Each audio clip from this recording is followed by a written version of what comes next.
the original reason that the Americans wanted to declare war, the war hawks were stirring things up, and they wanted to declare war to take Canada. The Battle of Tippecanoe actually happened before the first battle of the War of 1812, but it inflamed the West and stirred up the war hawks to cry for war. They said, 1,000 Kentucky riflemen could easily take Canada. They really overestimated their abilities. And the war hawks, to me, sound like a bunch of, like the guys in the country today that are stockpiling arms and food because they think there's going to be this great war and they're going to fight this and that. I don't even know their whole agenda. But the war hawks really wanted to fight war to take Canada. Now, James Madison was president, and socially James Madison was charming and delightful. People liked him, but he didn't have leadership abilities. He didn't know how to command.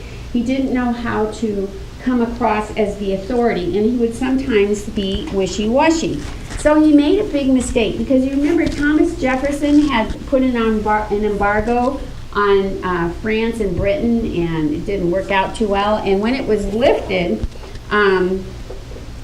there was this situation where Britain and France were not going to trade with America, and so when it was time to decide, the embargo was going to be lifted and what was going to happen in trade with Britain and France, because when we said we wouldn't trade with them, they said they wouldn't trade with us.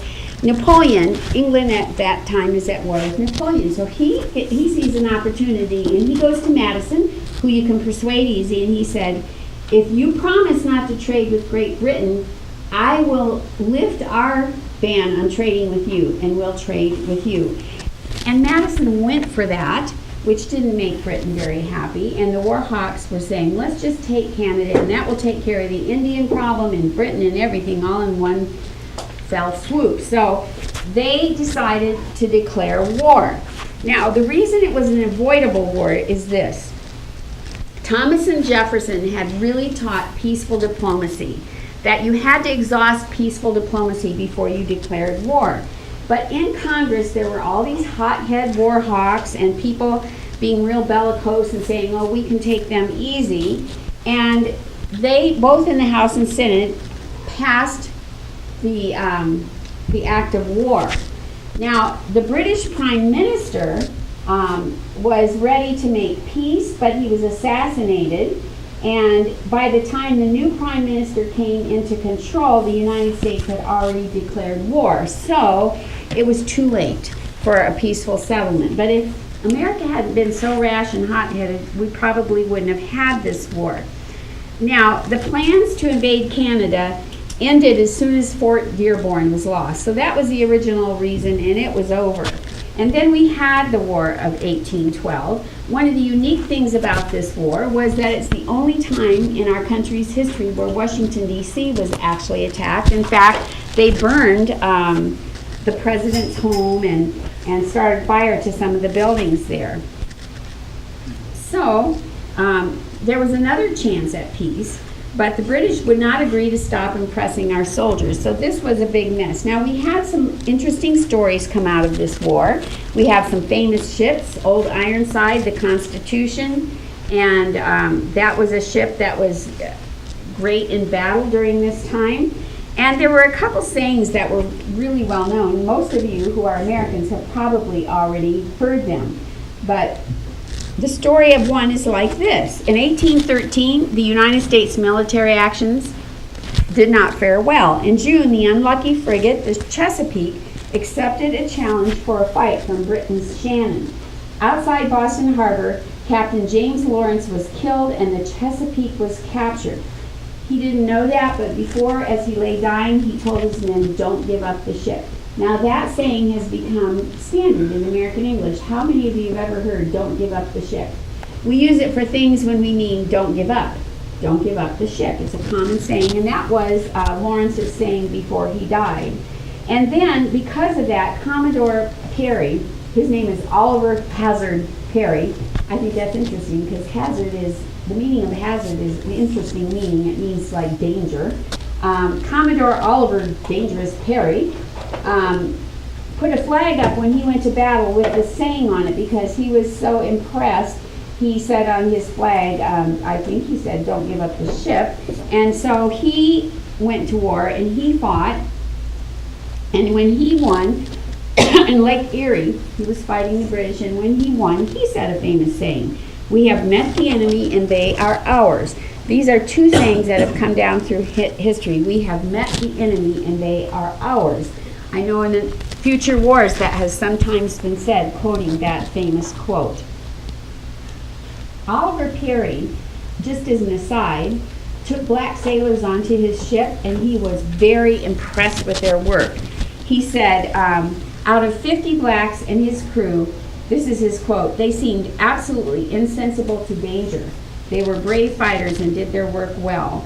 And so it's too bad when we realized that our black citizens could fight alongside us that we went backwards again and put them in subservient positions. But the brave and visionary warrior, the brilliant warrior that I told you about, was killed in one of the battles. William Henry Harrison led a troop of 10,000 Kentucky volunteers and overtook the British at the Thames River on the Ontario Peninsula, and that's when Tecumseh was killed. When Tecumseh died, he was really the strength and the leadership behind trying to unite the Indians, and things just fell apart after that. Britain went on the offensive. An interesting thing happened. Of course, when they went into Washington, there's the famous story of Dolly saving things from the house before she fled, one of them being George Washington's portrait. And it says here, she gathered valuables and fled for Virginia. The British troops were repulsed, and the last battle was at Fort Henry. How many of you know about Fort Henry? Fort Henry is a very interesting stronghold. And I told you the story of how, as they bombed it, it became nothing more than a cloud of smoke. And what happened? What famous thing happened at the Battle of Fort Henry? Yes? The national anthem was penned by Francis Scott Key. He was watching and watching to see if the flag was still flying over Fort Henry. And when the smoke cleared and morning came, he was thrilled to see it was still there. And he penned the words of our national anthem. "Oh, say, can you see by the dawn's early light what so proudly we hailed at the twilight's last gleaming, whose broad stripes and bright stars through the perilous night," can you finish it? "O'er the ramparts we watched were so gallantly streaming. Then the rocket's red glare, the bombs bursting in air, gave proof through the night that our flag was still there. The war hadn't ended." So he penned those words at that battle. So when the war ended, the interesting thing about this war is everything went back to just the way it was. Nobody really gained anything. It wasn't a good thing. But after the peace treaty was signed, Andrew Jackson won his fame by a battle in New Orleans. And he went to battle and he fought, and he, listen to this, Jackson quickly rounded up anyone who would fight to defend the city. Despite his preparations, before he knew it, a British force of 2,000 men landed and came within 8 miles of New Orleans. He did not hesitate. On the night of December 23, Jackson's men struck in full force and stopped the British advance. If the British had been able to regroup and attack Jackson's forces right then, they probably would have defeated him. But they delayed to await reinforcements and gave his motley band of militia, blacks, and pirates time to throw up earthworks and bring in their artillery. Twice the British, now 7,500 strong in America, attacked, and twice they were thrown back. The all-out charge, which came at dawn on January 8, was a disaster for the British. They suffered some 2,000 deaths, and their commanding general was killed. Incredibly, only 13 Americans died. Well, don't you think that made Jackson a hero? Now, one thing Jackson was is he was bold as brass. He was very aggressive, and when he thought something was right, he didn't really care what the government said. He did it, and he was a strong fighter. And then in the treaty, like I said, everything went back to the way it was. On December 24, 1814, the peace treaty was signed and everything went to the status quo. It was called, as I've told you, the Second Revolution. Okay, let's go ahead and try this quiz. We're talking about two things here, the Missouri Compromise and the Monroe Doctrine. Now, I just talked to you about President Madison. Madison came before Monroe, right? Madison, Monroe. I'm not getting any response. Yes. Yes, is that correct? Oh, good. I'm glad you know. And I told you that James Madison was not a very strong leader. In fact, I think you can tell if you look at their pictures. Sometimes a picture is worth 1,000 words. Madison's picture is on page 203, I think. No. Where is it? Oh, it's on page 199. Okay, 199. You can see President Madison. Yeah. He looks like a troll. And then I thought Monroe was in here too. Yeah, James Monroe is on 212. Okay, so go to 212 and hold 199 and look back and forth. If you had to guess on between the two of them, which one do you think would be the most determined just by the set of their face? Madison. Do you think Madison would be? He looks like it. Okay, that's interesting. He looks more determined. James Monroe. Well, so much for pictures with 1,000 words. Anyway, Madison could be wishy-washy, and Monroe was much more directed. And you'll find out with the Monroe Doctrine what I mean. So let's just look at these two sections really quickly. The Monroe Doctrine. Now I've lost my place. We are in section 3. Yeah.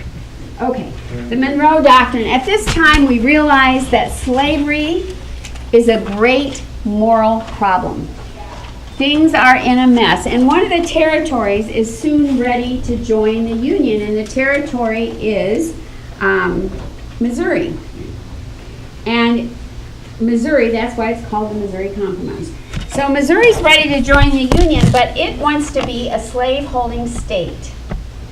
And things are a problem because now if Missouri joins the Union, there will be an unbalance of the power in Congress. There will be more slaveholding states than free states. And people were worried about that. So they finally came to a compromise. It was really more like a stalemate. But what they decided is Maine was ready to come in. So if Maine came in as a free state, then Missouri would come in as a slave state, and the balance of power would stay the same. And then people who were so worried and so uptight about war coming or about the slavery issue, and it was such a big deal, they said, well, let's make a rule. We're going to draw a line at the 3630 parallel, and we'll say that everything above that, north of that, has to be free states, and everything below can be slave. That's settled. Now we don't need to worry about war. But some far-sighted people saw way beyond that, and they realized it was just a Band-Aid. And one of those was Thomas Jefferson. He was older now, retired, living in Monticello. And he said it was, quote, a fire bell in the night, the death toll of the Union. He was saying, this is not settling it. We are ready for we're going to have a problem. And John Quincy Adams said, it's the title page to a great tragic volume. And it was the title page to a great tragic volume, the Civil War.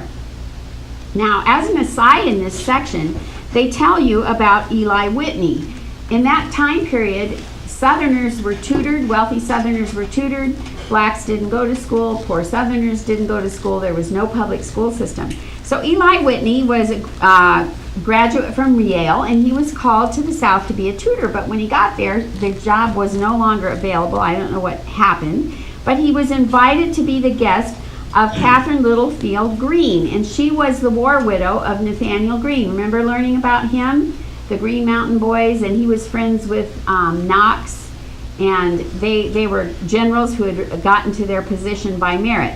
Well, Katie, his wife, invited Eli Whitney to stay with her for a while, and while he was there, he noticed how much work it was for a slave to get those little seeds out of cotton and make it usable for thread. It took them one full day to de-seed a pound of cotton. Well, it was really interesting. Eli must have been really clever because within 10 days of noticing the problem, 10 days, he built a device that could clear the seeds out of 50 pounds of cotton in a day, causing an increase in productivity 50 to 1, which is just amazing. And so that was the story of Eli Whitney and the cotton gin. You know, later he was also responsible for some other invention that we'll be studying about.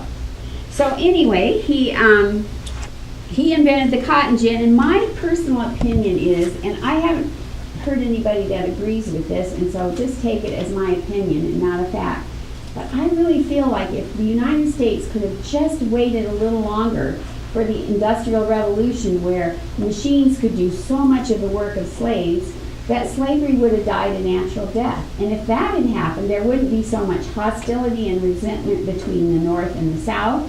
There wouldn't have been so much anger and hatred of the blacks in the South, because the blacks would have just been let go, you know, because they weren't needed anymore, and 600,000 lives might have been saved. Now that's my little what if fantasy in history, but it didn't happen that way, unfortunately. So we've settled, we've put a Band-Aid on the Slavery Act with what's the law called? Yeah, the line was drawn at the 3630, but what was the law called? Nope. The Missouri Compromise, because it involved what two states? Missouri and Maine. Okay, Missouri and Maine. Just seeing if you're awake out there. You awake? Okay. What? Missouri and Maine were the states involved, and it was called the Missouri Compromise. And Jake, what was the Missouri Compromise? It's right here.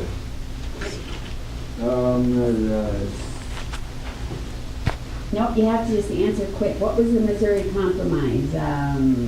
Bill? What? Go ahead. If Missouri wants to join the Union, Maine has to join as a free state. Okay, the compromise. And what was the law that they made in that compromise? Who can tell me the law that they made?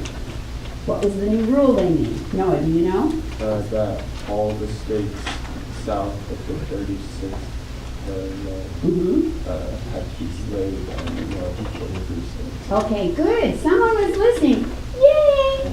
Okay, so Julian, what was the law Noah just told us? I have no idea. Okay, listen, it will help you. What was the law he just told us, Jake? He said that the 36. So I heard 36. Was it? Parallel. Parallel. It's actually 3630, but that's close enough. 3630. And it was something about required slaves, or No, did I hear that you wrong? missed it. Who got it? Tell me. I think I did. Every current and future state north of the 3630 parallel had to be a free, and everything south could be a slave state. That's right. It was going to be, the 3630 was going to be the dividing line in the future between slave states and free states. That was part of the Missouri Compromise, and Missouri would come in as a slave and Maine in as a free. And that would solve the problem. Did it solve the problem? No, it didn't. Okay, I really liked John Quincy Adams' quote that it was the title page to a great tragic volume. And he didn't even know, he hadn't experienced the Civil War yet. That was foresight. Okay, so now let's look at the Monroe Doctrine. This shows a real improvement in the confidence of America. Now they've had 2 battles with Britain. They're feeling a little stronger. And they make a law, and let me tell you what the Monroe Doctrine was. And it has been called upon several times in our history. Different presidents have used this in different situations, which we can discuss later. But the real person that came up with this idea was John Quincy Adams, but it was enacted during Monroe's presidency, so it's called the Monroe Doctrine. It should be called the Adams Doctrine. But anyway, here are the rules. Number 1, the Western Hemisphere was no longer open to further colonization by European powers. Now that would include South America and North America. So the Americans are saying, okay, Europe, you've gotten all you're going to get here. You cannot colonize here anymore. Number 2, any attempt by those powers to extend their political system, government by king and not by elected representatives, to any portion of the American continents would be taken as a sign of unfriendliness toward the United States. Whoa, what does that say between the lines? If you bring your government, your form of government, your autocratic form of government here, absolutism to the Americas, we're going to consider it kind of an insult to us and as an act of, unfriendliness. So what is between the lines there? If you do that, what? We're going to take action if you do that. We're going to retaliate. Good, Andrew. Number 3, the United States would not meddle in European politics. Number 4, in return, Europe must not disturb the political status of the republics on this side of the ocean. Now that reminds me of when England sent the Declaratory Act. It sounds pretty high and mighty. Remember what the Declaratory Act said? Who can tell me what that said? Yes, Morgan. No, my hand's back down. What? My hand's back down. Okay. Yes, Chase. We'll we'll take back the taxes, but we're still in charge and we'll do it. Yeah, we're not We doing- want to, not because you asked for it. Right. Hey, don't think you're high and mighty. We're doing this because we want to. And here we're saying, if you don't do what we want and stay out of our hemisphere, we're going to retaliate. And we'll leave you alone, you leave us alone. So the Monroe Doctrine was a defiant warning to the strong, belligerent European powers. And this is the first time the United States kind of gave them a taste of their own medicine and got very authoritarian. A warning that the United States did finally had the power to enforce. But at the time it was said, the United States did not have the power to enforce that. At that time, the only hope of enforcing the Monroe Doctrine was that it coincided with British foreign policy like before. You know, when in the Revolutionary War, we beat Britain because they were spread thin and occupied with other things. I think in the War of 1812, that same law was kicked in. And we could only beat Europe if there were other things going on over there. At this point, we weren't strong enough to put our put our action where our mouth was. So the Monroe Doctrine, though, has been used successfully in several other incidents, and I will share those with you. So tomorrow, you have a simple quiz on these 2 simple concepts.